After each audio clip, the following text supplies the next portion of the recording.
Invest 91S is located near the Cocos Keeling Islands right now and is producing some heavy rainfall over said island nation right now. It's a borderline tropical cyclone at this time and could become a tropical cyclone at any time as it pushes up towards the east and is a threat to the western coast of Australia later down the line into eventually the later part of this coming week into the following weekend. Right now, per the latest information that we have, it's got winds of 40 miles per hour, that's 1 minute sustained wind, and a pressure of 998 millibars.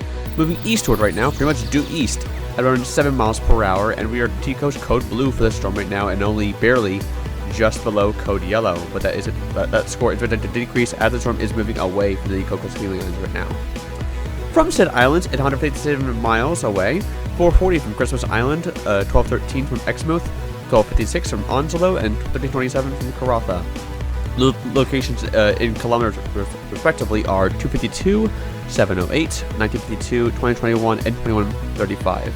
If you're tracking this at home, it's currently located at 11.8 degrees south and at 9.7 degrees east, and again moving east at around 7 to 8 miles per hour. Very slow movement right now off towards the east.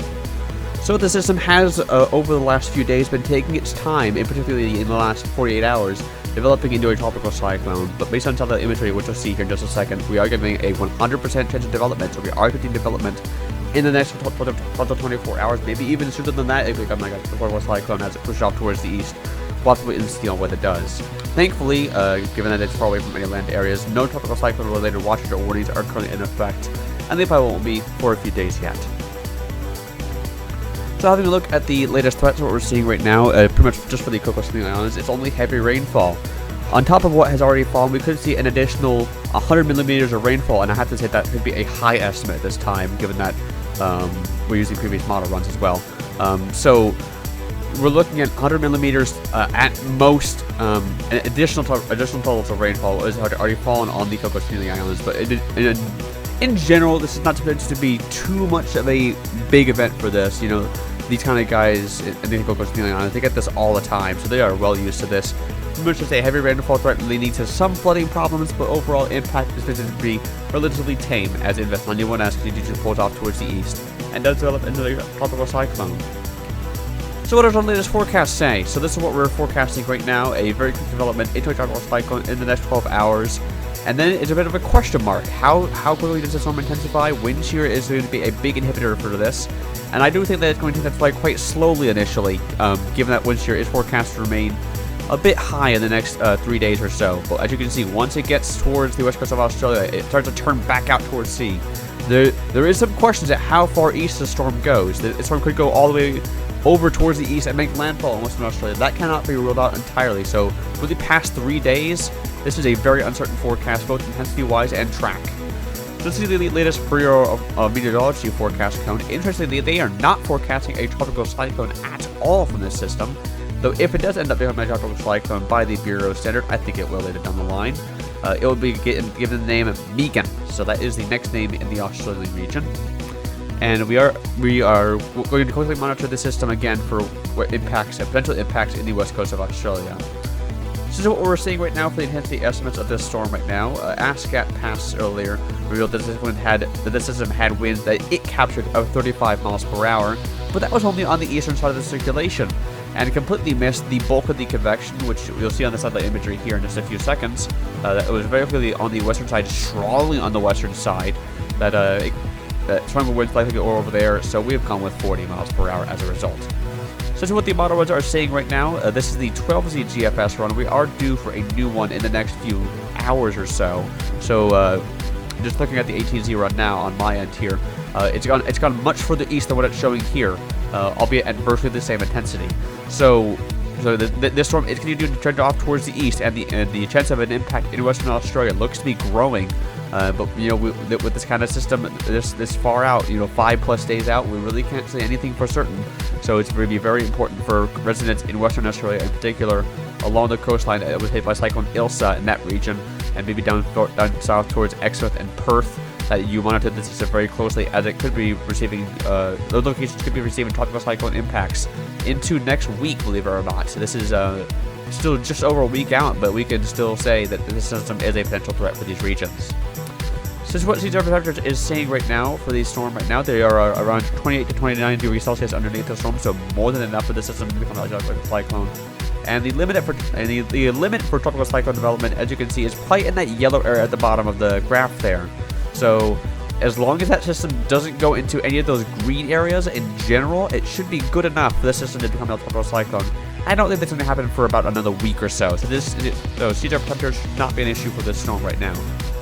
Looking at the latest surface observations right now, it looks like that the Cocos Healing Island is reporting a pressure of 1,006 millibars and wind gusts of 10-minute sustained winds of 27 knots. So that'd be around 30 miles per hour, 10-minute sustained winds. So if you adjust that, that's going to be probably around tropical storm force winds and 1-minute sustained winds. So there's our evidence of 40 miles per hour right there. Surface observations right on the Cocos Healing Island supporting that. Looking at the REM-diazotic plot here, you can see that only the GFS and the HWRF are available. But you can see that they are generally taking the storm off towards the east. But once it gets past day 3, where does the storm go? And how close does it get to Western Australia? That's a little bit of a question mark. And GFS is going much further east, and HWRF is going much further off towards the west. Has to be said though, the further east that the storm tracks, the more likely it will be to intensify even further. Looking at the intensity guidance though, HWRF and GFS are about the same for the next 5 days, keeping the system around tropical storm intensity. So if any intensification over the next few days, given that there's going to be some wind shear issues, will probably be gradual. And looking at that wind shear chart now, you can see that right now it is incredibly high, 25 to 30 knots estimated above the storm right now. So it is not favorable for any sort of development. Although with that being said, it has managed to get itself as far as it has, so that's quite remarkable. But you can see as we get towards the 14th and 15th of March, wind shear does begin to drop. Sea temperatures are going to be remaining quite favorable, and you can see there that HWRF model going much further off towards the west, really taking those sea temperatures off a cliff as we head into the later part of the 15th on March and further beyond. GFS much further off towards the east and much slower too. So what we're looking at for the satellite imagery, you can see that we're seeing a big blowup of convection in the last few hours right over the Cocos Healing Islands as this system pushes off towards the east. Thankfully, the estimated low-level center has estimated to pass just north of the island, and if you were to have a 15-minute, I guess you could say, loop of this storm, or maybe even a little bit longer, like a few hours, you'd see that this storm is trying to develop its low-level center right now. It's got the convection needed to classify it as a tropical cyclone. It's got the winds too. It just needs a low-level center, and I believe that we'll have that in the next few hours as the system pushes off towards the east. Conditions are improving for the storm very, very slowly, albeit. But this is to become a tropical cyclone, and we're probably going to be seeing the next tropical cyclone of 2024. Of course, we just got Filippo, just named just a few hours ago in the Madagascar channel, or Mozambique channel, I should say. That's the correct name of it. We'll have updates on those in just a few hours or so. And this will probably be the next tropical cyclone of 2024 on the way, and could be a threat to areas off towards the east, including the western coast of Australia. And looks to be the second threat for Australia so far this year. Or third, I should say, with Curly.